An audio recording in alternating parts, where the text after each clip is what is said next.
Hey guys, tonight we journey back to the misty riverbanks of ancient China where the sky rumbles low and the fields glisten with flood water. You're barefoot in sticky earth, balancing on the edge of your rice paddy, as frogs chorus in the distance and clouds squat heavy over the hills.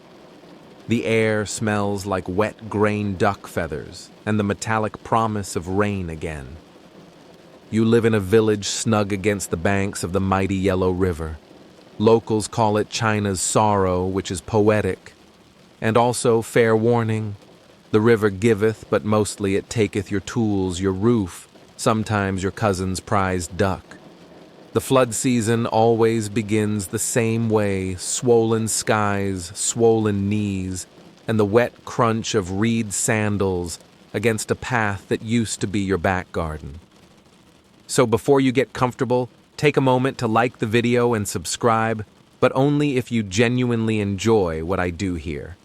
And let me know in the comments where you're listening from and what time it is. I always love seeing how far this sleepy little channel reaches. Now dim the lights, maybe turn on a fan for that soft background hum, and let's ease into tonight's journey together. You blink at the horizon. Thunder groans again, but slower now, like a cranky uncle getting out of bed. You stretch your sore arms, still half asleep from last night's drip-drop lullaby on your clay-tiled roof. Last season it cracked in 2 places. You patched it with palm leaves optimism and 3 layers of prayer. So far it's holding. This morning, your chores begin with the usual ritual checking the water line. The little clay marker you jammed into the field edge last week is gone, either washed away or swallowed by the creeping rise of the river. You mutter a string of words your grandmother wouldn't approve of and slog toward the eastern plot. The mud squelches with every step, and a tiny eel slides out of your path like it's late for a meeting. This is what land looks like during flood season, half liquid, half dream. You can't tell where your paddy ends and the neighbor's duck pond begins. Not that it matters, everyone's crops are underwater and everyone's ducks are confused. Historians still argue whether ancient flood cycles were predictable enough to build a calendar around. Some say yes, pointing to meticulous charts carved into bamboo slips. Others say no, claiming too many variables, rainfall up north, the mood of the mountain spirits, and that one unpredictable goat named Lai, who headbutts the sluice gate at least once a year. Speaking of Lai, you spot him now standing on what used to be a raised dike path and now resembles a tiny island. He stares at you with the smug serenity only a goat can muster. His beard is dripping. You consider asking him for weather advice, but decide against it. You trudge onward, half hoping your cousin has already dealt with the overflow sluice. No such luck. You find him asleep inside an overturned wheelbarrow, a straw hat tilted over his face, and one hand dangling into a puddle. You resist the urge to splash him awake, and instead adjust the flow yourself. The sluice creaks. Water pours into the paddy with a sigh, pushing aside reeds and one very startled frog. Your cousin stirs, snorts, then mumbles something about river spirits and ducks wearing boots before rolling over. You let him dream. He'll wake up when breakfast does. You head back toward the house, skirting patches of dryish ground, if only out of habit. The smell of millet porridge wafts through the open shutters laced with green onions and a hint of sesame oil. A small comfort in a season of wet socks and swollen ankles. The house leans slightly one leg shorter than the others thanks to a year-old flood incident you no longer speak of. Your family jokes that it's trying to bow to the heavens, but really it's just slowly sinking like everything else around here. You step inside and leave your sandals at the door. They'll be dry by next week, maybe. Your grandmother greets you with a bowl and a look that says, "Don't sit down yet. There's always something to fix, something to tie, something to patch." This time, it's the back wall, which a particularly energetic storm decided to baptize during the night. You grab a reed mat and start tacking it up with bamboo pegs. Outside, the sky darkens again. You count the seconds between lightning and thunder: 8, then 5, then none. Well, that's encouraging. You decide to save your clean shirt for tomorrow. This isn't unusual. This is life. The Yellow River's moods shape everything: how you build your home, how you schedule your planting, even how many pickled vegetables you stash under the bed.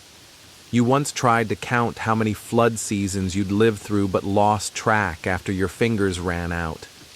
A scholar from the capital visited once, all silk robes and delicate coughs. He said your region was a living poem of hydraulic negotiation. You just nodded politely and handed him a reed poncho. He left 2 days later when the latrine floated away. You sit at the window now, sipping your porridge, and watch as the ducks swim through your herb garden. The mint patch is underwater, and the ginger plants are putting up a valiant but ultimately doomed resistance. You'll salvage what you can later.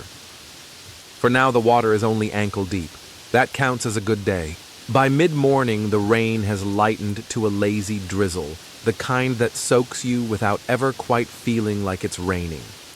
You pull your outer tunic a little tighter and head for the upper paddies, the ones your great-grandfather claimed were blessed by the mountain spirits, though your cousin swears it's just because they're slightly uphill. The dikes need checking again. You walk along the raised earthen ridges that divide the paddy's toes, curling slightly with each step as wet clay squishes beneath your feet. These paths are narrow and slick, like trying to walk along a sleeping snake's spine. A wrong step, and you're ankle-deep in muddy water again. Your family's rice fields are built like shallow bowls, each one catching and holding rainwater, like a sleeping turtle might cup dreams in its shell. It's an ingenious system when it works. The trick is keeping the water in when the river's low and letting it out fast enough when the skies decide to show off. You carry a long bamboo pole, tapping the dike walls here and there to check for soft spots. If it sinks more than a hand width, you mark it for reinforcement. Just last week, a section collapsed during dinner and sent 2 weeks' worth of rice seedlings floating off like confused parade floats. Your aunt claimed it was an omen. Your uncle blamed mole rats. The jury's still out. Historians still argue whether these dike systems were invented locally by trial and error, or if they were modeled after southern canal networks that migrated north along with the stories of water spirits and sandalwood tea. Either way, they work most of the time, and maintaining them is as much a part of daily life as breathing or complaining about your back. Your neighbor appears just ahead, balancing a yoke across her shoulders with 2 buckets that slosh with murky runoff. She nods in greeting, then gestures with her chin at a particularly sad-looking stretch of dike. That part slumped again, she mutters. 3rd time this week. You sigh. Another mound of packed earth to fix more reeds, to braid more mud in your socks. Reinforcing a dike is a team effort. The technique varies depending on how creative you're feeling and whether or not your goats have stolen the straw bundles again. Today, you opt for the classic method: pack-pat stomp. You scoop up soggy dirt, slap it into place, and rhythmically pat it down with your bare hands.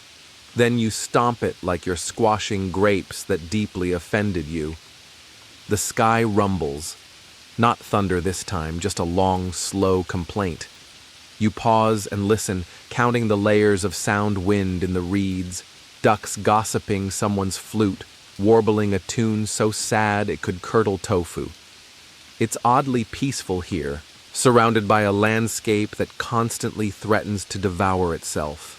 When you finish the repairs, you walk the dike's length one more time, nodding to yourself. The walls stand for now firm, proud, and just slightly crooked, like an elderly scholar pretending not to nap through a lecture. Your reward for a job moderately well done is lunch. Back home, your sister has rustled up boiled turnips, pickled cabbage, and a salted fish that's definitely seen better days. It's not glamorous, but it's warm and filling and, most importantly, dry. The roof only drips in two spots today. One lands squarely in your uncle's tea. He takes a slow sip anyway and shrugs. Adds flavor, he says. You're not convinced. There's a map carved into the wooden lintel above your hearth, more decorative than useful now, but your grandfather used to trace it with his calloused finger, naming all the paddies and creek paths like reciting a poem. You look at it now and realize one of the waterways has shifted since last flood season. Again. The river's new favorite hobby apparently is surprise remodeling. This constant push and pull with water is more than survival. It's art. Over generations, your people have built, adjusted, and rebuilt these stilted fields until the land itself seems to remember. The trick is never assuming you've won. The river doesn't lose. It simply takes a nap. You remember last year's major flood, a real belly flop of a storm season. Entire dikes gave up the ghost, and your neighbor's prized squash raft, yes raft, floated all the way to the next village. They still talk about it. The Great Gourd Voyage, they call it, and nobody even pretends to be tired of that story yet. As you step out again for the afternoon rounds, the clouds part, briefly revealing a stretch of pale blue sky. It's a good omen or so, says your grandmother, who's already outside hanging laundry with a defiance usually reserved for generals before battle. You pause by the water's edge and watch the reflection of your hut ripple gently in the flood-fed canal. It looks peaceful.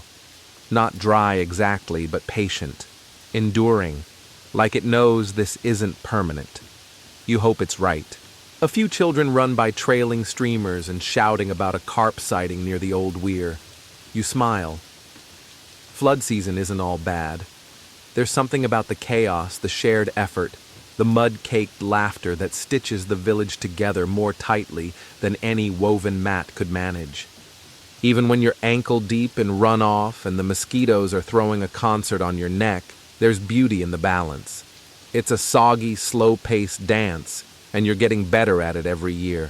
By late afternoon, the color of the sky has settled into that particular shade of steamed dumpling gray, the kind that doesn't inspire panic, but gently reminds you to keep your boots within reach. You trudge along the terrace path again, not because anyone asked you to, but because no one else will. And if the river decides to sneak up during the night, you'd rather not be surprised in your sleep. You pass the old plum tree near the edge of the canal. Its roots, like knotted old fingers, clutch the earth with impressive stubbornness.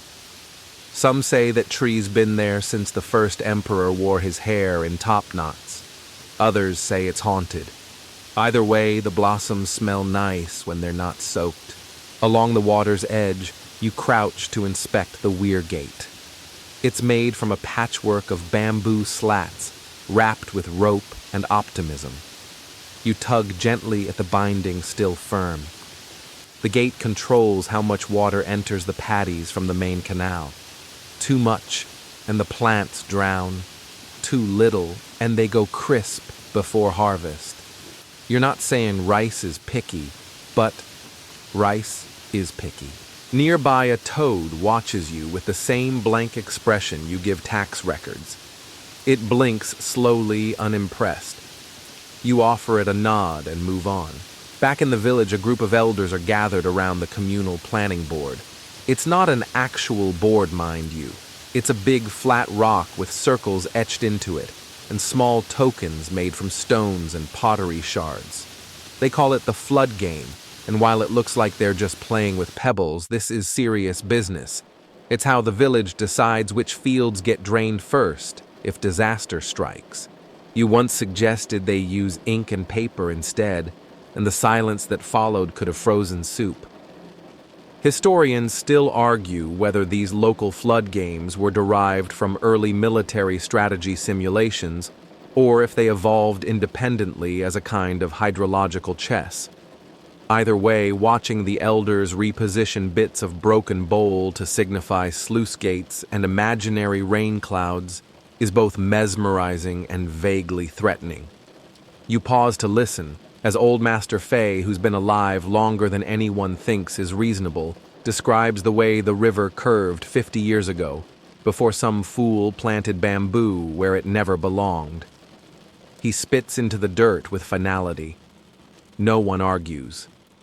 You make your way toward the community, shed a structure so warped from past rains it leans like it's trying to overhear secrets. Inside, you fetch a bundle of reed mats used for quick dike repairs and occasionally makeshift boats when your cousin gets creative. You hoist the bundle over your shoulder and head back toward the field with the cracked embankment, yes, that one again. As you walk, you pass the ancestral tablets tucked into a niche by the shrine, their faces lined with soot and time. You stop for a moment, whispering a quick greeting. It's not about superstition, it's manners. After all, these were the ones who first argued about canal angles and whether ducks should be allowed in the rice paddies. You owe them that much. Your family uses a mix of traditional and slightly improvised water diversion methods. The more official term might be chaotic hydroengineering, but you prefer village style. Bamboo pipes guide excess water into catch basins, which double as very enthusiastic mosquito spas. Clay jars sit at field corners to help you judge water levels. If the dragonfly lands twice, you might want to check the back levee. This improvisation leads to some wonderfully strange inventions. Last year, your cousin strapped floating gourds to her feet to walk across the paddies like a cloud. She sank immediately. The gourds are now planters. Still, there's genius in the madness. One farmer upstream invented a rotating water scoop powered by goats walking in circles. The goats revolted by sitting down. Historians still debate whether animal-powered irrigation ever truly caught on in ancient China, or whether it was mostly rural myth mixed with frustration. You lay the reed mats over the soft patch in the dike, pressing them down with stones and the occasional prayer. The water presses back as it always does, not violently, just insistently, like a bored cat trying to knock over a vase 1 inch at a time. The clouds deepen as the wind picks up slightly. You can smell the river now, earthy metallic with a hint of wet bamboo. It's like a warning and a lullaby rolled into one. At home, your mother is boiling ginger and scallion in a clay pot. The scent wafts across the paddies like a promise of warmth and slightly overcooked dumplings. She's humming a tune passed down from her mother, and her mother's mother a song about the yellow river falling asleep and dreaming of fish with golden fins. It has 12 verses. You've never made it past 6. Dinner is eaten quickly. The family sits on woven mats, bowls balanced in lapsed chopsticks, moving with sleepy efficiency. Your uncle tells a story about the time the canal overflowed and filled the village school with tadpoles. Everyone listens. No one laughs until the punchline. It's a good joke, even the 5th time around. After dark, you light the oil lamp and check the little water markers one last time. A reed floats higher than expected. Just a bit. But you note it down.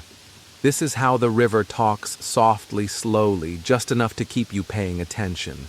Then, as if rewarding your vigilance, the wind calms.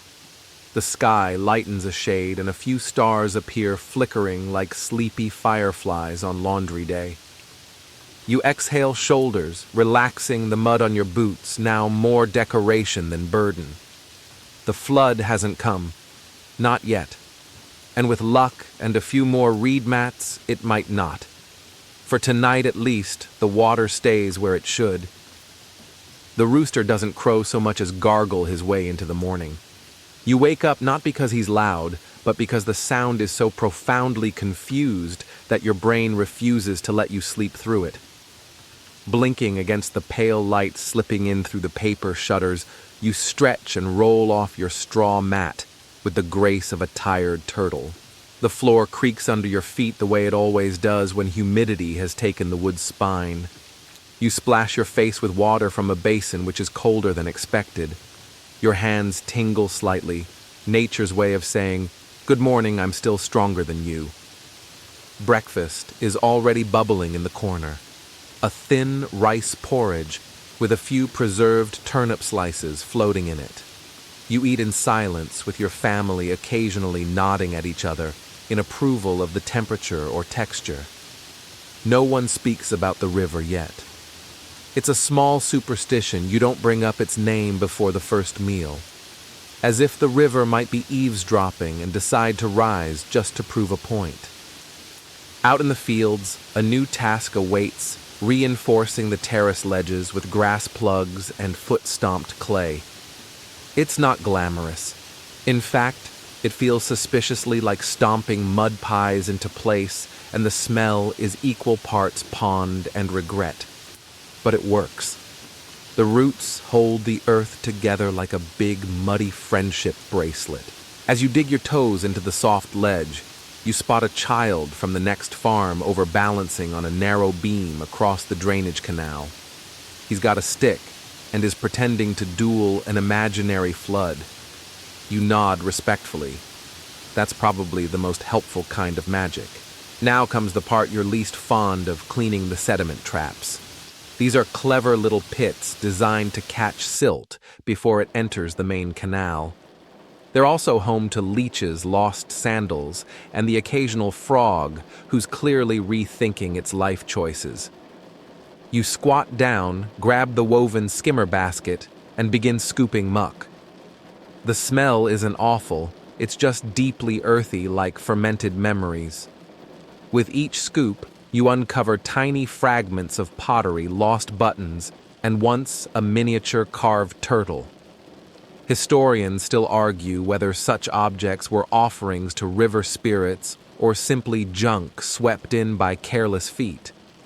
Either way, you pocket the turtle. It has a friendly look. The neighbor across the paddy is using a different technique. He's built a simple arch of split bamboo, covered it with reeds, and uses it as a sort of filter to catch twigs and larger debris. It looks like a thatched eyebrow raised in perpetual judgment. Still, it's effective, and you make a mental note to copy the design next year, assuming he doesn't charge you for the intellectual property. By midday, the sun is peeking out with the smugness of someone who skipped all the hard work. Your tunic clings to you, heavy with sweat and spray. You pause under the shade of a persimmon tree and drink from a gourd flask that tastes faintly of last season's plum wine. Not bad. The elders are on the move again. Master Fei is leading a group with shovels and measuring ropes.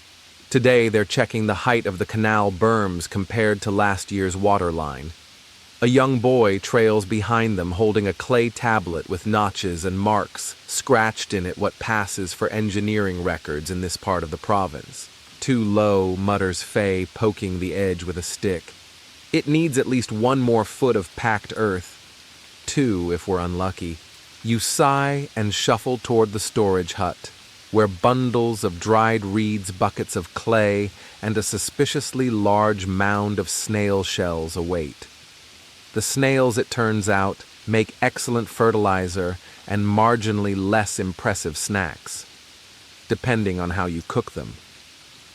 You get to work with the others, layering reeds, stomping them into place, and slathering over clay like you're icing a very sad earthen cake. Every few minutes, someone shouts for more water, more rope, more patience. No one's quite sure where the rope went. Possibly the goats. Scholars have long debated how these community repair efforts were organized in ancient rural China. Was there a rotating leadership system? Did elders assign tasks based on lineage or land ownership? Or was it just whoever was too slow to pretend they had something else to do? The answer probably lies somewhere between bureaucracy and bluffing. Still, for all the grumbling, no one quits. You work shoulder to shoulder with neighbors whose names you barely remember, tied together by the shared knowledge that if you don't patch this berm today, you'll be swimming through your front door by the end of the week. The wind shifts again cooler with the damp smell of upstream urgency. Someone lights incense at the riverside shrine, muttering a prayer to the Dragon King. You pass by and flick a pinch of salt onto the stone for luck. He's not your favorite deity, but you're not taking chances. On the way back, you spot a young girl drawing in the mud with a stick. It's a series of boxes and swirls, maybe a map, maybe a game, or maybe the next great water management plan. You smile. After all, you were her once doodling in the dirt and dreaming up better levees. Your back aches in that oddly satisfying way that says the day was spent well, if not comfortably. You rinse your hands in a barrel of murky water and flick the droplets at a passing duck. It quacks once disapprovingly and waddles off. As twilight rolls in, you feel the land settle under your feet. The paddies glisten with a soft sheen. The canal hums quietly like a lullaby with teeth. You give one last glance toward the levee, still holding. Tomorrow will bring more work. It always does. But tonight your boots are off. Your porridge is warm and the water has stayed in its lane. By the time the moon has retreated behind clouds and the roosters have done their level best to convince everyone it's morning again, you're already back at it, wading knee-deep in silt and hope. The canal has held overnight, which is cause for celebration, or at least not frowning quite as hard during breakfast. Today, your task is entirely devoted to the embankments, the raised ridges and levees that wind like stubborn, sleepy snakes across the landscape. They're what stand between you and a house full of eels. And yes, that's happened before. Eels are not particularly good house guests. They steal warmth and refuse to contribute to the rent. So here you are walking the top of a berm that's barely the width of your foot, balancing like an acrobat with a load of dried thatch slung over your shoulders. You've done this so often you barely think about it anymore. The key is rhythm, left foot, right foot, breathe. Ignore the frog that just launched itself past your ear. Below the irrigation channels crisscross the rice paddies in a perfectly confusing grid. From above, it would look like a game board built for an especially patient water god. Each small gate controls how much water flows into each square, and each square determines whether you'll eat rice this winter or spend it nibbling dried yam rinds and regret. You pause at a breach site from 3 seasons ago. The clay here is darker patched hastily when a sudden downpour had turned the river into a tantrum. You remember that night vividly, ankle-deep in sludge torchlight, flickering the sound of someone's sandals being carried off like a tiny canoe. That's when Faye had introduced a new technique, layering woven reed mats beneath the clay to add structure. It was borrowed from southern farmers, or so he claimed. Historians still argue whether this method came from regional cross-pollination or independent invention. Either way, it held that night and you've used it ever since. You start gathering more reeds, slicing them cleanly with your knife and twisting them into ropes. The work is slow, repetitive, and just slippery enough to make you question your career choices. Still, the scent of fresh cut grass and river mist makes for a weirdly pleasant sensory cocktail. You hum a little tune passed down from your grandfather. It's mostly nonsense syllables, but it keeps the mosquitoes guessing. Halfway through bundling, you notice a stranger on the far side of the field, an inspector from the district maybe. His robe is too clean, his shoes too dry.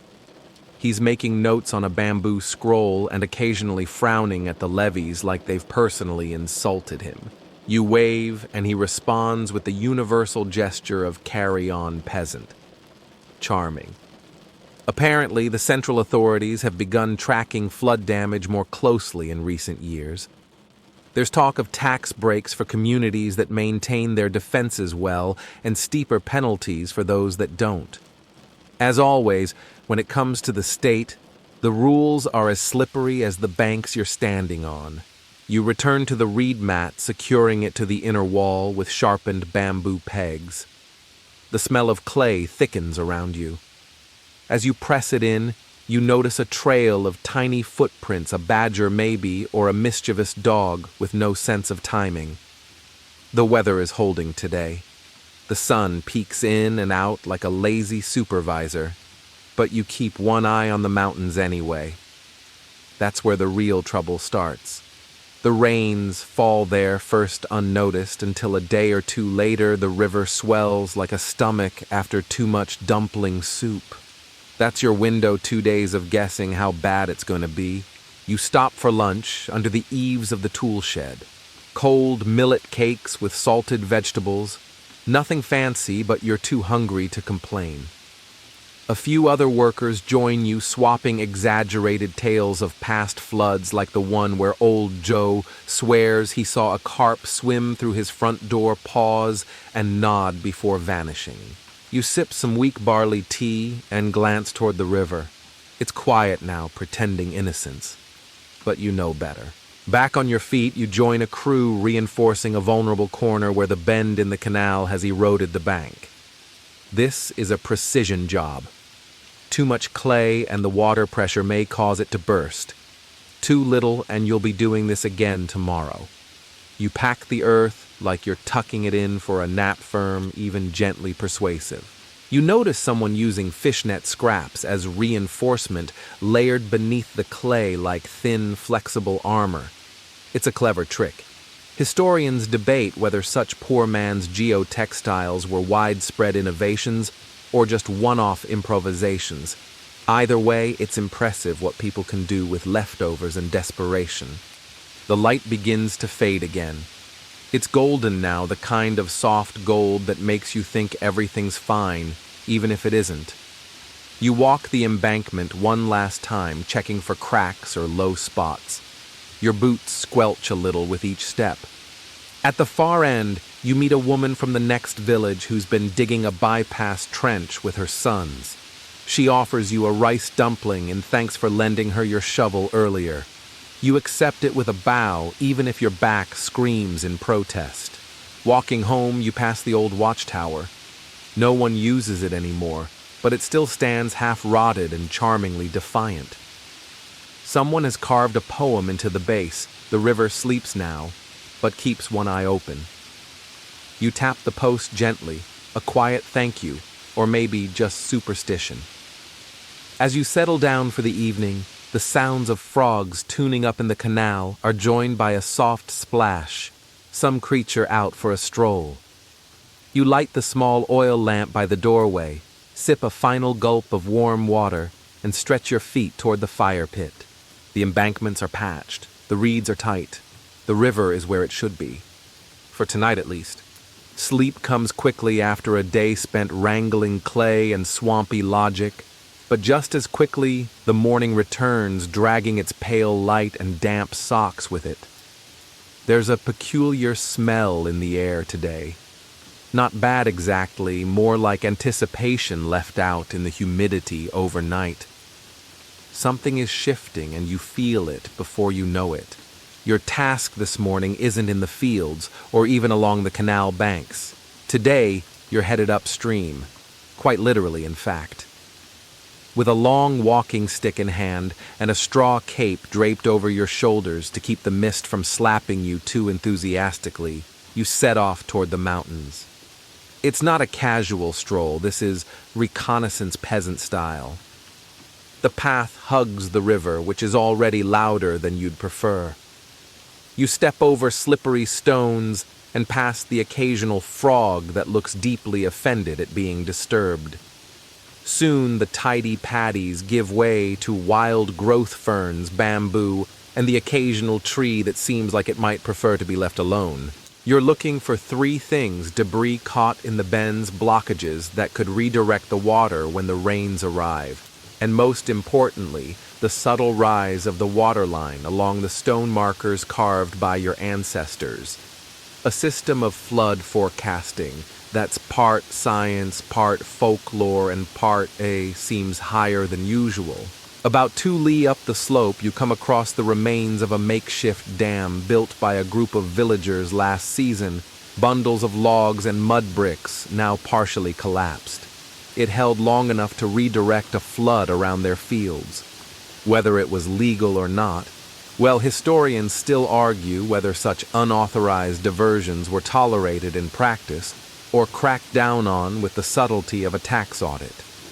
You poke at the remains with your stick, noting how some of the logs are still firm, while others have been nibbled into retirement by termites. It's a reminder that nothing in this landscape lasts forever, not even the clever parts. Birdsong follows you higher up, and soon you're overlooking a narrow ravine where the river has to squeeze through like a very wet noodle in a tight sleeve. These natural choke points are both a blessing and a nightmare. On calm days, they regulate flow. On flood days, they become pressure cookers for water and fury. Your notes scratched into a little bamboo slip with soot and water include a few squiggly sketches and an optimistic question mark beside the words, "Maybe reinforce." This, of course, will be debated by the village elders, who will likely respond with either a lecture about tradition or a complaint about their knees. Further along, you find what might be the oddest thing you'll see all day, a shrine to the river spirit nestled under a tangle of vines. Someone's left offering steamed buns, dried mushrooms, and one lovingly carved wooden fish. There's also a bundle of yellow paper prayers weighted down with stones, so they don't float off like confused ducks. Historians aren't quite sure when river deities first began receiving household-grade snacks, but they agree the practice had staying power. Some theories suggest it helped people feel they were doing something even when the floods came anyway. Others think the gods just really liked steamed buns. You bow slightly, not because you believe the wooden fish will stop the rain, but because it seems rude not to. Besides, anything that might convince the river to behave is worth a polite nod. The path ends at a rocky outcrop, where the sound of water is so loud it's almost music. You sit for a moment, chewing a strip of dried pear and watching the river curl around a bend like it's trying to sneak away unnoticed. There's a strange peace here, even if your knees are developing opinions of their own. Back in the village by afternoon, you relay your findings to a small group gathered around the fire pit. You point to the places where reinforcement is needed, and someone mentions that there's an old pile of stone bricks hidden behind the tool shed that might do the trick. As the conversation drifts into complaints about the softness of modern clay and who's responsible for the leaky sluice gate, your mind wanders to the river shrine. Maybe you should build a small one closer to home, nothing fancy, just enough to say we're paying attention. You spend the remainder of the afternoon helping clear a fallen tree that's been lounging rudely across a footpath. The tree puts up a bit of a fight, as trees tend to, but eventually gives in to ropes, pulleys, and 3 farmers who've had just enough tea to be unreasonable. Dinner is simple noodle soup with pickled greens, and just enough ginger to remind you that you're alive. You eat outside under a sky that can't decide whether to be threatening or merely dramatic. The stars peek out between clouds like shy siblings. The lanterns are lit earlier than usual tonight. People are jittery. The river has a look in its eye, and you all know it. Not panic, just the kind of communal unease that leads to checking sandbags twice and making sure your boots are where you left them. Before bed, you check the canal once more. The water is higher, not much, but enough to be noticed. A single frog croaks once and then falls silent like it's passing on a message. You go to sleep fully clothed just in case. A little straw cape folded nearby, just in case. The rain doesn't arrive with a dramatic thunderclap or a scream from the heavens. No, it begins the way most real trouble does, softly, almost politely. A few sprinkles tap against the eaves in the early hours, then settle into a steady rhythm like a patient drummer easing into a long set. You wake to that sound, the kind of gentle percussion that might lull you back to sleep, if not for what it means. You stretch beneath your woven blanket, stare at the wooden ceiling, and wait for the nervous tug in your gut to catch up. Yep, there it is. Outside, the village is already moving. Not in a panic, this isn't their first rodeo, but with a quiet efficiency that's even more telling. Children are gathering chickens. Elders are tying up bundles of firewood. The rest are making their way toward the water control stations, a network of gates, dikes, and spillways carved from the labor of generations who really didn't want to float away. You pull on your boots, still slightly damp, of course, and grab your water pail. Not for collecting drinking water, but for weighing down the lid of the grain jar. In flood season, water has a rude habit of inviting itself into your pantry like a nosy relative. Today, your assigned post is along the southern canal, where the last of the bamboo spill channels branch off into the rice terraces.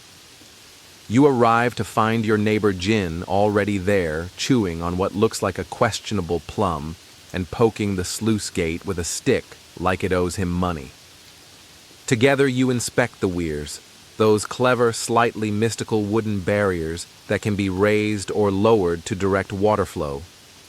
It's simple tech, really: a lever, a board, a prayer.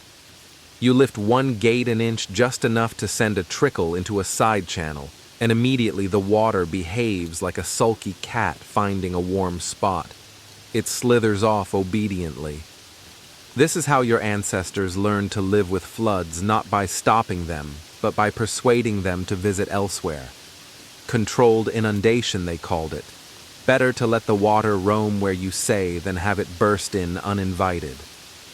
The river is still within its banks, but the rain's picked up. It soaks your shoulders and runs down your spine with the enthusiasm of a toddler on a sugar high.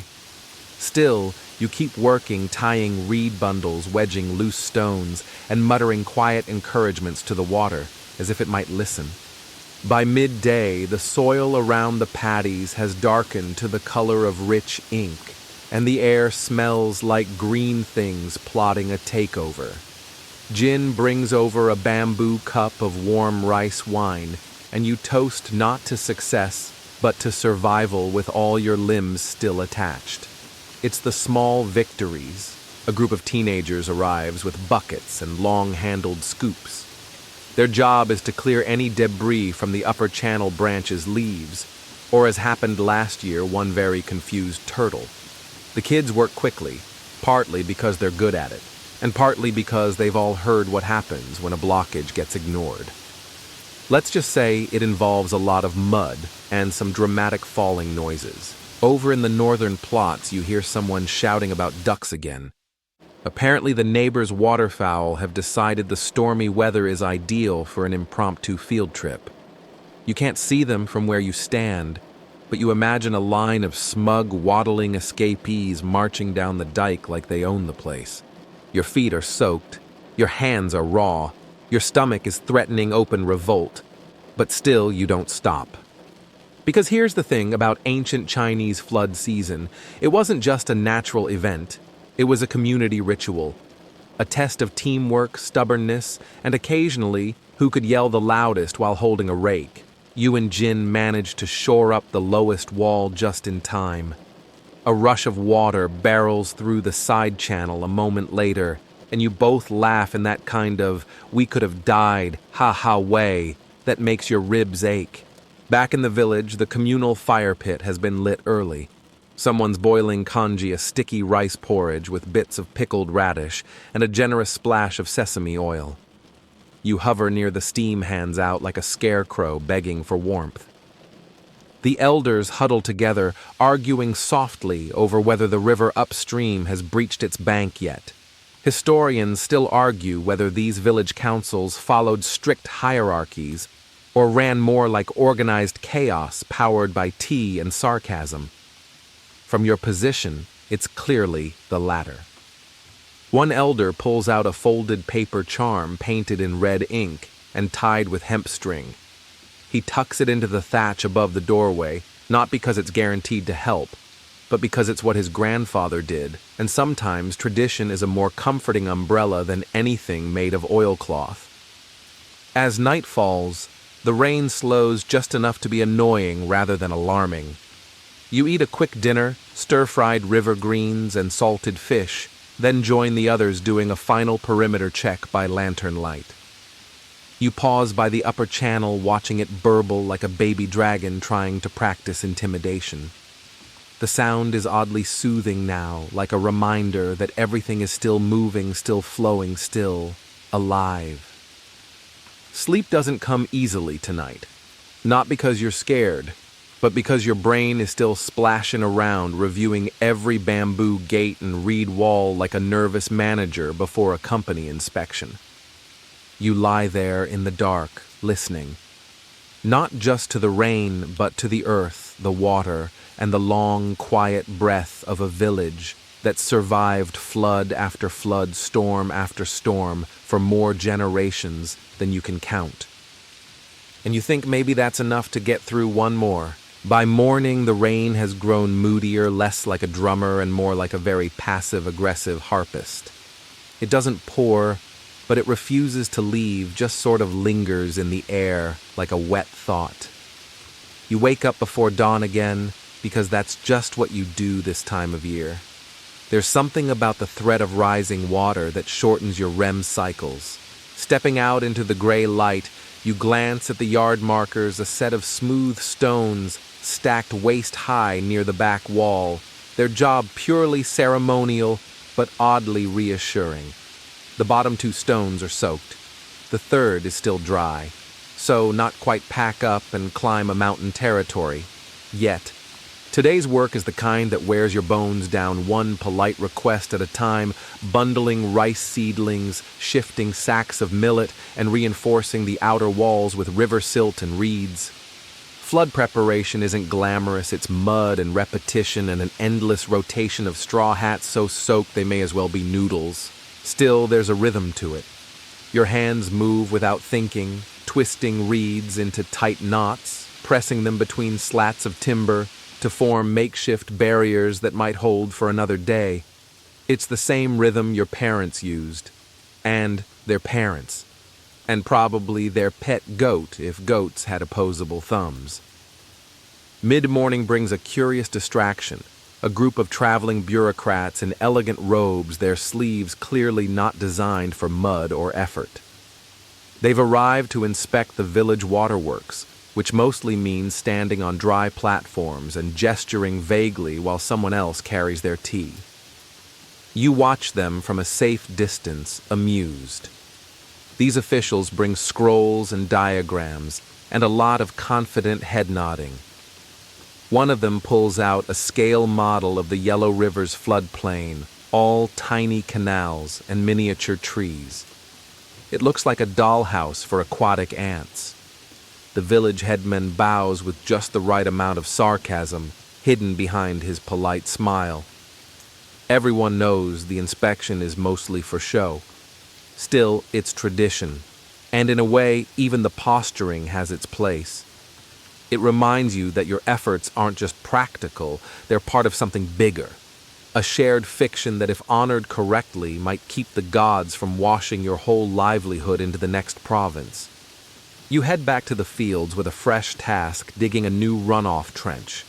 This means wielding a spade made from oak and iron, slightly too heavy for comfort, and definitely designed by someone who believed in building arm muscles the hard way.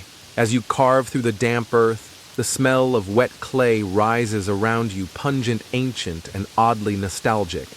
It's the scent of potential rice harvests, and also possibly future back pain. You pass by a shrine halfway through the trench.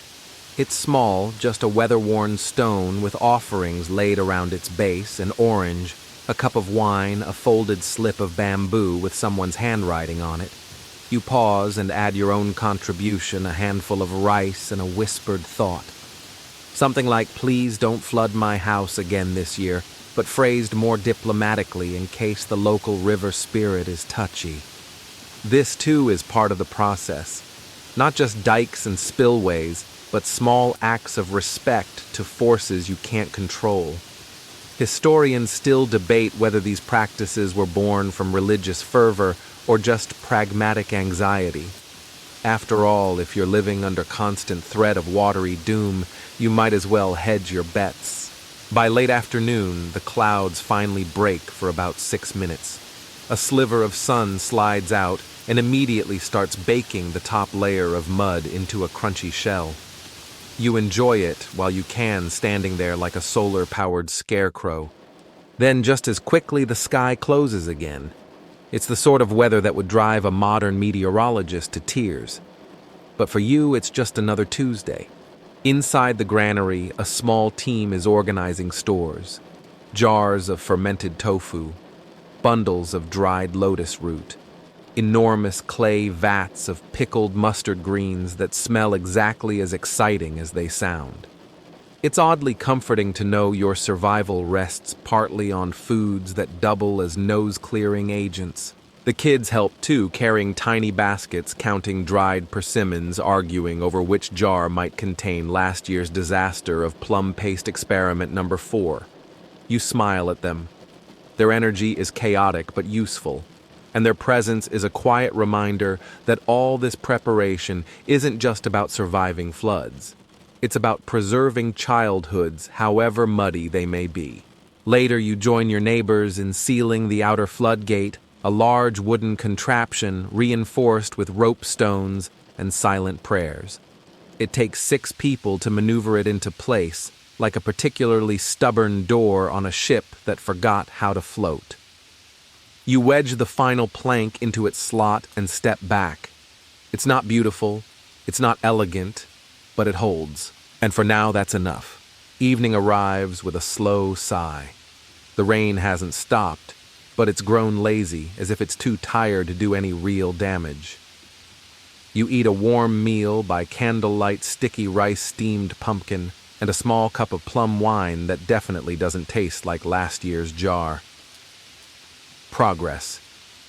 Someone begins humming an old work song, low and steady. Others join in. The melody is simple, just a few notes looping like a lazy river, but it's got a heartbeat to it. It flows. You close your eyes and listen. The wind, the rain, the tired laughter, the lull of something ancient and defiant wrapped in rice stalks and patched roofs. This isn't just survival. It's choreography. It's culture. It's the beautiful, soggy art of not drowning. The next morning arrives in a whisper, not a shout, just the low murmur of water against earth frogs croaking somewhere too cheerful for the circumstances and the lazy stretch of a sky smeared in soft gray. You sit up slowly, sore in places you didn't know could ache, and try to remember what century your shoulders belong to. Judging by the creaking, maybe the 3rd. Breakfast is porridge again, millet again. But today, someone added a sprinkle of dried jujube, and that tiny sweetness feels like winning a game you didn't know you were playing. You eat in silence, watching steam drift from the bowl like ghost stories rising with the dawn. Today's job is different irrigation inspection. Not glamorous, but essential. You sling a coiled rope over one shoulder, tuck a small spade into your belt, and head toward the edge of the eastern rice paddies, where the water channels fan out like fingers on a lazy hand. The system is old, so old that no one actually remembers who first dug the main trench, though the stories range from a retired warlord with a thing for symmetry to a blind monk who followed the call of frogs. Historians still argue whether early irrigation efforts were centralized government mandates or locally evolved responses to annual despair. Probably both, with a generous splash of rice wine thrown in for courage. As you walk along the bank, you check for blockages, driftwood weeds, tiny snails, who have no idea they're disrupting an entire village's future. It's meditative in a muddy sort of way. Each cleared channel feels like a promise being upheld.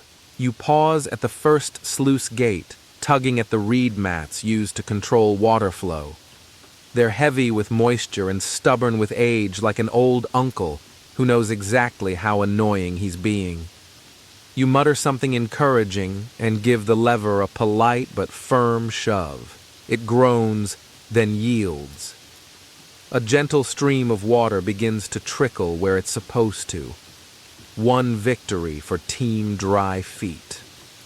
As you continue down the path, you hear the high-pitched trill of a bamboo flute.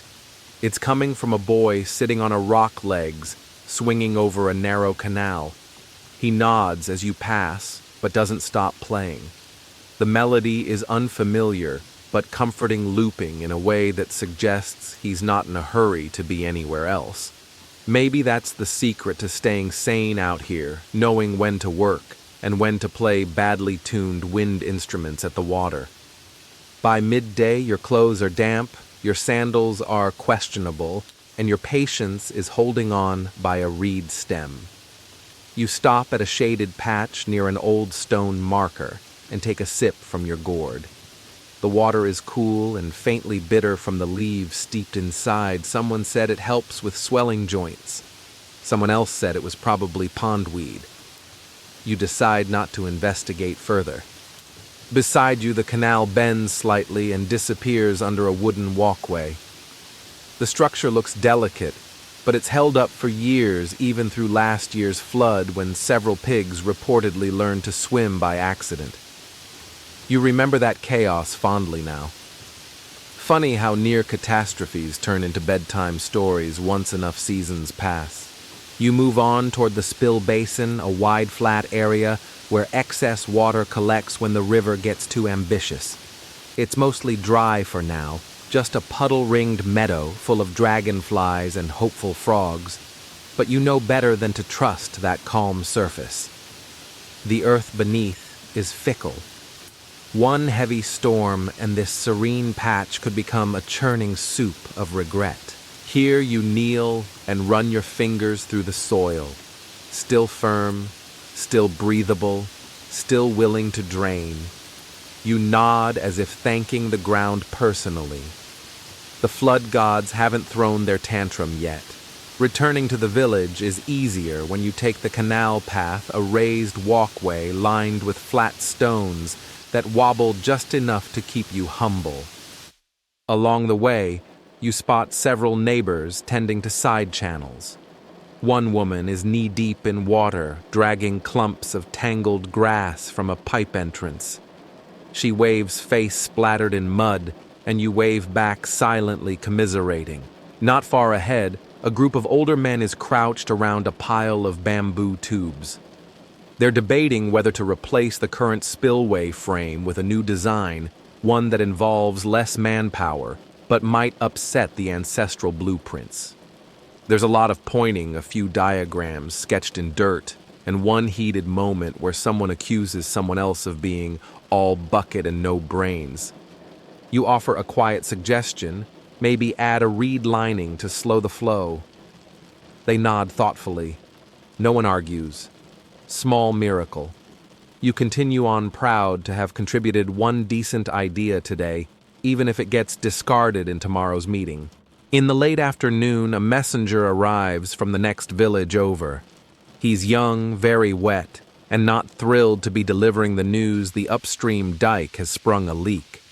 Nothing catastrophic, yet just annoying. Like realizing your roof only leaks when you're home. Your village elders gather under the meeting tree, a large mulberry that has survived more floods than most people here. You watch from the edge as voices rise calm and measured, like an orchestra warming up in a particularly muddy pit. The plan is clear. Send help. Reinforce the dike. Share resources. You nod to yourself. Solidarity is the only real currency out here after all. You grab your tools again. No rest for the waterproofed. The sun dips lower, casting everything in a honeyed glow. For a moment, it's beautiful. Then you hear a distant rumble, thunder, or just your imagination reminding you that peace is temporary. Either way, you keep walking. Because if there's one thing you've learned trudging through these fields, it's this: floods are predictable. People less so. But together, somehow, you make it work. The sky hangs low the next morning, heavy with the promise of rain. Not a dramatic storm, the kind poets write about, but that slow, persistent drizzle that finds its way into the folds of your sleeves, your thoughts, your plans for the week. You stretch joints popping like firecrackers from yesterday's work and reach for the thin oilcloth you keep tucked under your sleeping mat. Rain days demand compromises. Your task today isn't heroic or even especially backbreaking. You're headed to the seed shed, a low timber-framed building with a thatched roof that's somehow been holding on since your grandmother was a toddler. They say it survived the great flood of the dog year, though no one remembers exactly which dog year or if dogs were actually involved. Historians still argue whether seed preservation was formalized at this point in Chinese village life, or if it remained mostly family-led, with each household stashing their favorites like culinary dragon hoards. Inside the shed smells like old straw mouse gossip and possibility. Racks of bamboo trays line the walls, each one labeled with careful brush strokes. You see glutinous rice, red millet, broomcorn, barley, and an assortment of mystery grains, whose faded tags have long since become unreadable. One is simply labeled "not cursed," probably. Your job is to sort and check. Not glamorous, but crucial.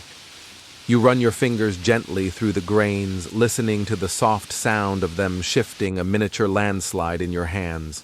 Some are dry and crisp, perfectly preserved. Others are suspiciously mushy or show signs of nibbling. You set those aside for chicken inspection, which is basically code for throw it to the hens and see if they survive. Each tray tells a quiet story. This rice, for instance, was harvested during the summer when the fish pond overflowed and half the paddies turned into temporary wetlands. The result? A more robust, water-tolerant variety that's slowly becoming the village favorite. You marvel at how disaster becomes innovation again and again. You pause at the herb shelf where seeds of medicinal plants are stored, mugwort, angelica, astragalus. Some are grown for tea, some for poultices, some because the village healer insists they balance the winds in your spleen. No one really argues. Especially not after she cured old Liu's mysterious foot swelling last autumn, using only ground ginger and a chant that suspiciously resembled a lullaby. A young girl enters the shed, carrying a woven basket and the air of someone pretending not to have broken something.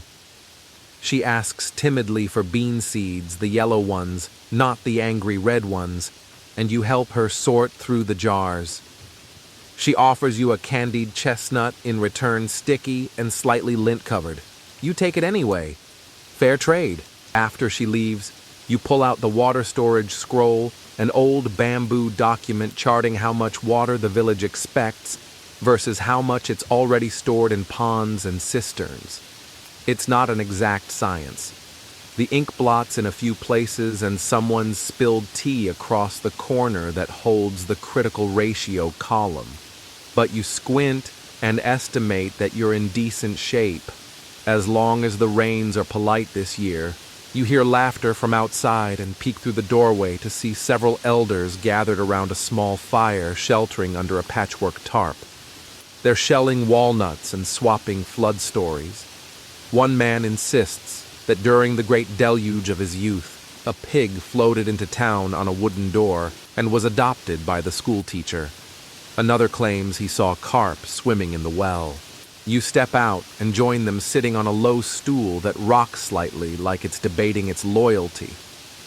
The fire crackles and someone hands you a walnut still warm from the shell. You crack it with your teeth, which you immediately regret. Still, the taste is good, smoky, earthy, faintly sweet. As the afternoon deepens, you help patch the shed's roof, using bundles of reeds bound in clay twine. It's fiddly work, especially with cold fingers, but strangely satisfying. You tie knots like a sailor with no sense of urgency and tamp the reed bundles with a flat stick. Each thud echoes like a tiny promise that maybe, just maybe, this roof won't leak on the next important planting day. By now, the rain has shifted into a mist, soft and clinging. You walk the perimeter of the village, checking the earthen ridges built as overflow defenses.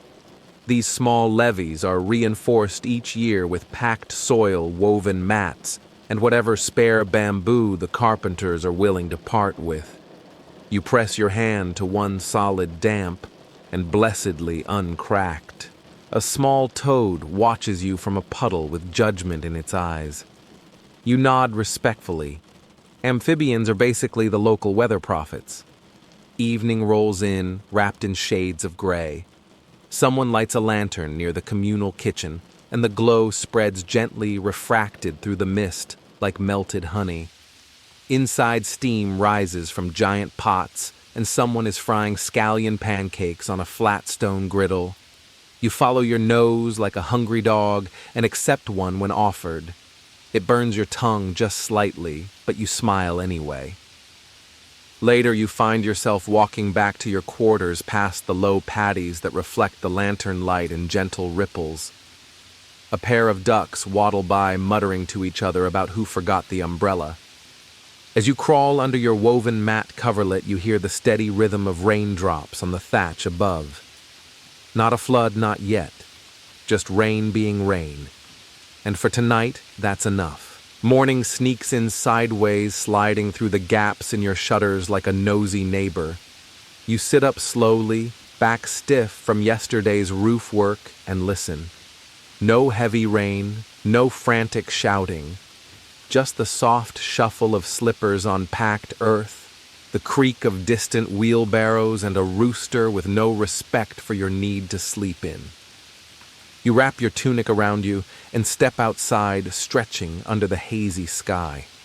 The clouds are a light dove gray, ambiguous enough to keep everyone on alert, but not so dark as to cancel the day's work. Today's task, the irrigation ditches.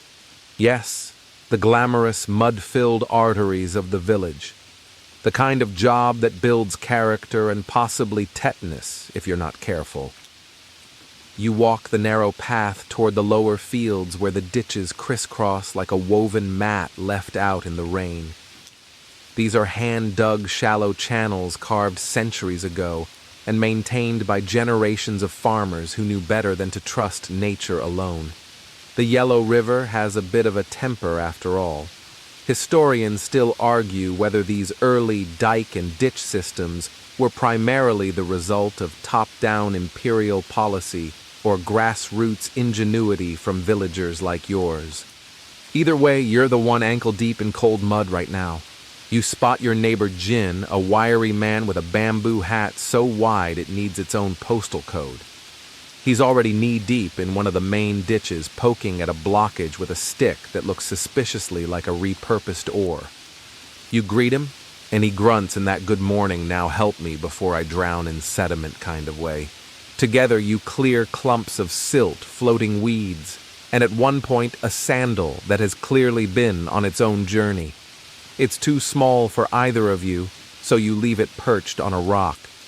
A tiny shrine to forgotten footwear. As the water begins to flow more smoothly, you follow its course down the ridge to where it branches off into smaller channels. These twist through rice paddies like quiet veins, nourishing every corner of green. You use a simple board to adjust one of the gates, letting more water into the dry patch on the eastern end. It's delicate work balancing flow rate and slope angle. Not exactly engineering school, but there's a certain poetry to it. You pause by a stone marker half sunk in earth. It's carved with faint characters indicating flood levels from past years. The highest mark is disturbingly close to your current shoe line. According to local lore, the year that mark was carved, an old man floated down the road in a barrel singing opera. No one knows if he ever came back. Lunchtime comes as a welcome break. Someone's auntie has brought sesame buns and pickled cucumbers wrapped in banana leaves. You find a dry patch of earth, sit with your muddy legs stretched out, and chew thoughtfully while watching a dragonfly try to land on a goat's horn. It doesn't go well for the dragonfly. Afterward, you work your way back uphill to check the runoff ponds. These are shallow depressions built to catch overflow before it becomes a problem. You toss in a handful of duckweed to keep the mosquito larvae down. The water ripples gently, disturbed only by a frog launching itself off a lily pad like it's late for a date. While inspecting the northern embankment, you spot a crack. Small, but potentially a real nuisance if the rains pick up again. You gather a few tools from the communal storage shed, a spade, some willow branches, and a bucket of packed clay. The patching process involves stuffing the crack with a mix of clay and straw, layering it with reeds, and then stomping it into submission. It's not elegant, but it works. Usually. As you stomp, a passing child offers you a carved charm supposedly to ward off water spirits. It's made from apricot wood and smells faintly of vinegar. You thank him and hang it on your belt, because let's be honest, even the illusion of magical protection feels better than none at all. The sun begins its slow descent, casting golden streaks across the wet fields. A flock of egrets lifts off in the distance, their white wings catching the light like torn silk. You find yourself oddly moved. Maybe it's the fatigue, or maybe it's that quiet satisfaction that only comes after a day of doing something necessary, even if no one will write a poem about it. You finish your circuit just as the evening bell sounds. Back in the village, smoke curls lazily from chimney holes. The smell of steamed buns and sweet potato porridge beckons like a soft lullaby. You wipe your hands on your tunic, which by now has more mud than fabric, and wander toward the communal kitchen. A few neighbors gather by the fire, comparing ditch stories and rain guesses. One claims the frogs are louder this year, which must mean a short flood season. Another insists it's all in the way the bamboo sways. You nod sagely and offer your own theory involving the mood of the ducks. Nobody laughs, but several consider it seriously. Night falls like a curtain, slow and comforting. You retreat to your quarters, the apricot charm still swinging gently from your belt. You hang it by the door just in case. As you lie down, the cool night air drifts in, carrying the scent of wet earth, burnt sesame, and a hint of something you can't quite name. Maybe it's pride. Maybe it's just the smell of not being flooded yet. Dawn filters in through the thatched roof, dappling your face with irregular patterns of soft light and shadows. It's cooler this morning, the kind of air that makes your joints creak as you stand up and stretch, but it also means the floodwater might slow its greedy crawl. Or not. You've long since stopped making weather predictions, leave that to the ducks. You gather your tools and step outside, rubbing the sleep from your eyes. Today is for reinforcing the embankments, the high-ridged levees that keep your village from becoming a soggy swimming pool. These are mostly built with earth, but a good portion is reinforced with woven bamboo-packed reeds, and occasionally whatever debris was lying around at the time. Old mats, cracked pots, even a chicken coop panel or two.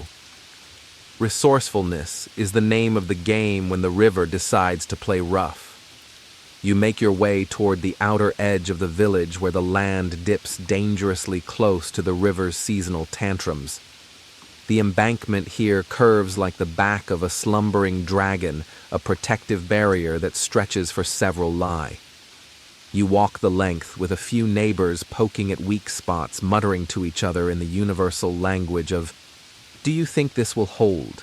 Today your task is weaving. No, not for a new tunic, though that would be nice, but for the long mats used in shoring up the levee walls. Woven from willow twigs, these mats are flexible but strong like the village elders' knees used to be. You sit cross-legged and begin looping the pliable branches over and under, until your fingers go numb and your back threatens mutiny. There's something meditative about it, though. The repetition, the rhythm, the slow transformation of random twigs into something that might save your house. Historians still argue whether early flood defenses like this were taught by migrating engineers from central authorities, or if each village just figured it out through a combination of desperation and competitive nosiness. A light drizzle starts just enough to make the soil sticky and your hat sags slightly. Someone brings over a batch of fresh mats, and together you start layering them against a section of embankment that has clearly seen better days. The work is slow and soggy. You wedge stakes into the ground to hold the mats in place, pack dirt behind them, and then stamp everything down with the firm authority of someone who really does not want to swim home. Just as you finish a particularly stubborn section, a distant gong rings from the watchtower. You glance up. No frantic shouting, no rushing feet, just the routine midday check. A boy scrambles up the tower ladder every few hours, peering out over the river with a bamboo telescope that probably magnifies everything just enough to give him a headache. Lunch arrives in the form of cold noodles with sesame paste wrapped in lotus leaves. You sit beneath a mulberry tree, fanning yourself with a hat that's more hole than hat at this point. A wandering musician passes by, playing a bowed instrument and singing a song about fish trapped in a wine jar. It's either a metaphor or a culinary suggestion. After your break, you head downstream to inspect the old overflow basin. This was dug generations ago, a wide depression meant to absorb excess water when the river breached its banks. Nowadays, it's partially filled with reeds, the occasional frog, and a group of ducks that look like they're plotting a coup. You join a team working to clear the reeds. It's damp, itchy business. You trudge through mud up to your calves, swinging a sickle and dodging the world's most aggressive mosquitoes. One of your neighbors swears he saw a water spirit near the edge, but when you investigate, it turns out to be a slightly miffed turtle with a grudge. Still, you find yourself wondering. This land has been shaped by stories just as much as by floods. Every pond has a tale, every river bend a ghost. One of the elders once said the river doesn't just flood, it remembers. You didn't sleep well after that, but the phrase stuck. Late afternoon brings another round of embankment inspection. You spot a few hairline cracks beginning to form in the northern curve. It's not dramatic yet, but you know better than to ignore it. You and two others begin patching layering clay and reeds, reinforcing with more woven mats. A toad hops across your path, its beady eyes wide as if to say, you're going to want a better plan. You nod back at it solemnly.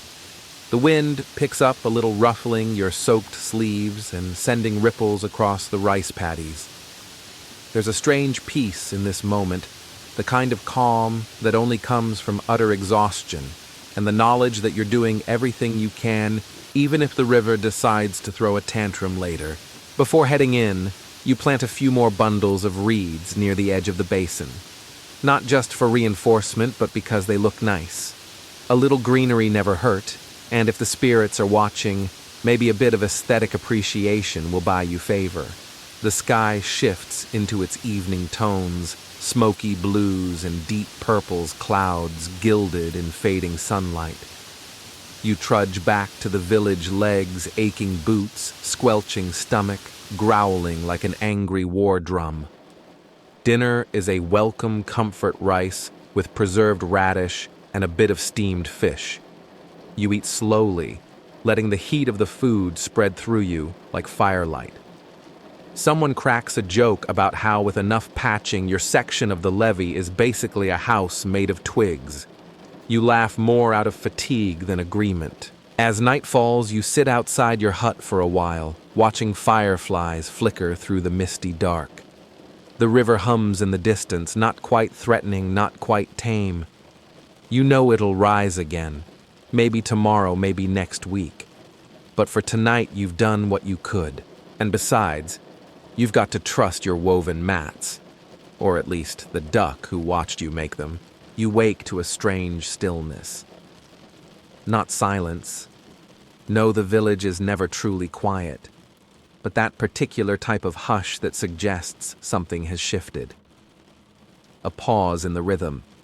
The clack of wooden sandals outside is slower today, less purposeful. You rub your face stretch and step outside expecting to see the usual morning hustle. But there it is, the river, not breaking its banks exactly, but swelling ominously close. The normally sluggish brown water now creeps across the outer paddies like a cat testing its territory. There's a glint to it that's unfamiliar, more silver than brown, like the light's been bent by anxiety. You grab your sandals and hurry toward the central square where a cluster of neighbors is already gathered. Everyone has that same look, eyebrows scrunched, hands on hips, eyes darting toward the watchtower as if answers might be falling from it like ripe pears. Today your job isn't patching or mat weaving or toad charming. It's something a little more abstract: coordination. You've been tapped voluntarily or otherwise to help organize the response effort. You're not exactly sure how this happened. Maybe it was the time you remembered to bring your own rope. Maybe it was that moment you yelled left side's caving 2 seconds before it actually did. Either way, you've suddenly become someone others ask, "What now?" So you start assigning tasks. 2 people to the northern embankment, 4 to dig a runoff ditch to the west, a pair of fast-footed kids to run messages. You try to sound confident as you speak, though your internal voice sounds more like, "Well, let's see what collapses first." There's an old scroll in the village shrine that outlines flood response procedures from a century ago. You vaguely remember it, involving sandbags, oxen, and several offerings of fermented tofu. You skip the tofu part for now and focus on sandbags, or rather mud bags, woven hemp sacks packed with wet clay and gravel. Heavier than you remember, but effective when stacked properly. You station yourself at the narrowest part of the levee bend, where the current is most likely to punch through like an annoyed toddler with a spoon. The mud bags go down one after the other, your arms straining your shirt plastered to your back. A neighbor shouts from the far end. Someone's patch job gave way, and water's rushing in through a breach no wider than a bucket, but threatening to become a stream. You sprint over legs aching from yesterday's labor and help wedge in a mat, while another team plugs the gap with reeds and screaming. Not literal screaming, more like focused yelling. The kind of noise people make when trying to stack slippery materials while knee-deep in water and philosophical despair. Historians still argue whether villages like yours truly followed any centralized emergency system, or if these community responses were pure organized chaos. You suspect it's both. It feels chaotic, but somehow it works. By midday, the water level plateaus. Not rising, not falling, just sitting there like an indecisive guest. The breeze carries the damp smell of riverweed and wet earth. You take the opportunity to call for a rest. Your team collapses under a mulberry tree sharing pickled turnips and weak tea. One person removes their sandals and wiggles their toes in the grass with the bliss of a minor deity. Another produces a hand fan painted with a scene of a mountain goat eating a scholar's scroll, which prompts a good-natured debate over whether the goat was a metaphor for taxation. You're halfway through your second pickle when an elder shuffles over with a scrap of bamboo parchment. It's a map, hand-drawn, slightly smudged, but showing an old diversion canal dug by your great-great-grandparents. Buried under years of silt and neglect, but potentially still usable. You trace your finger along the path. If the river rises another half-meter, that canal might be your best bet to bleed off the pressure, so you assign a small team to go investigate. You're not above trusting ancient scribbles in a moment of need. As they leave, you walk along the levee once more, checking for signs of strain. There's a strange beauty to it, the way the packed mud, bundled reeds, and woven mats blend into the landscape, like a man-made animal spine. The water laps softly, now gentle, as if mocking your earlier panic. You pause to watch a beetle trundle across the surface of a mat, oblivious to the geopolitical implications of a breached levee. For a second, you envy it. By evening, the team returns with news the canal's still there, mostly, partially blocked by a collapsed tree and what appears to be several generations of frogs, but still water can move through it. You send a squad with shovels, baskets, and one very determined goose to clear the passage. Darkness sets in just as the first trickle of diverted water begins to flow down the canal. You watch it disappear into the brush, a thin promise of relief. Fireflies gather again, and someone lights a brazier to boil tea. You sit nearby, grateful for the heat on your fingers. The village is quiet now, resting, waiting. There's still tension in the air, like the pause between two drum beats. But you've done the work. Stacked the mats, packed the bags, cleared the canal. You lean back against the wall of your hut, close your eyes, and listen to the soft, wet hiss of the river in the distance. Not angry tonight, just breathing. When you wake, it's still dark, but not the kind of dark that makes you nervous. This is the quiet hour before dawn, when the moon hovers low and fat, like it's debating whether to clock out early. You sit up, stretch, and take stock. Your limbs ache, your hands are blistered, and your straw bedding has taken on a subtle aroma of mildew and regret. Still, there's no rush of panic this morning. No frantic footsteps or shouting. Just the hum of frogs doing whatever frogs do at 4 a.m., and the distant slosh of river water easing through your newly revived canal. You pad outside the morning dew, cold on your feet. Down by the canal, the diversion channel is doing its job. Not fast, not dramatic, just a slow, obedient trickle, helping the river remember its manners. Other villagers emerge one by one, drawn by habit more than alarm. You exchange sleepy nods, small smiles. One person brings out yesterday's leftover rice cakes, now slightly hardened into what you could only describe as edible roof tiles. You chew on one anyway. It tastes of sesame salt and triumph. Today's job is a strange one, maintenance not emergency. You set about reinforcing yesterday's quick fixes. The hastily stacked mats get reshaped. The mud bags are tamped back into proper form. Someone sketches a map of everything that's been done because the flood may go away, but flood season never really ends. There's always next year. As the sun begins to peek over the treetops, gold light drizzling through the canopy like warm syrup, you hear a familiar voice. It's the elder with the bamboo scroll again. He gestures for you to follow, and you oblige, because in this village, if a person over 70 beckons, you don't ask questions. He leads you past the shrine, down a winding trail you haven't walked in years. Bamboo rustles around you, whispering secrets. Eventually, you arrive at what appears to be a platform. No more like a tiny stage made of smooth stones and overgrown wood. He explains slowly that this is where they used to hold the annual water gratitude ceremony, a long-forgotten event last conducted when he was just a boy. You blink at him. He blinks back. Then he says we're doing it again, tonight. So your next mission is less muddy, but no less important, gathering what's needed. You assign a few folks to string lanterns between trees. Others collect river reeds to craft little boat-shaped offerings.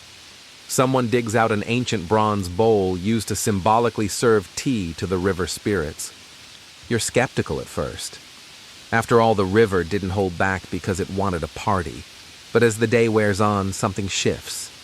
People are humming as they work. Jokes come easier. Even the oxen look mildly entertained. Historians still argue whether these water ceremonies were widespread cultural events or hyper-local oddities invented by bored elders. But does it matter? Tonight you're throwing one. Evening falls gently like a silk robe slipping from the sky. The lanterns glow soft and warm, bobbing in the breeze. The entire village gathers by the canal, where someone's laid out mats for sitting and a small wooden table piled with symbolic foods, rice sweet beans, pickled lotus roots, and one very confused duck-shaped pastry.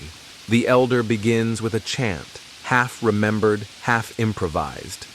You catch maybe one word in three, but the rhythm is soothing. Everyone follows his lead, bowing toward the water. Someone sets the reed boats afloat, each carrying a tiny flickering flame. They drift down the canal, winking like fireflies heading home. It's peaceful. More peaceful than you expected. Maybe it's the gentle light, or the sound of crickets blending with human voices.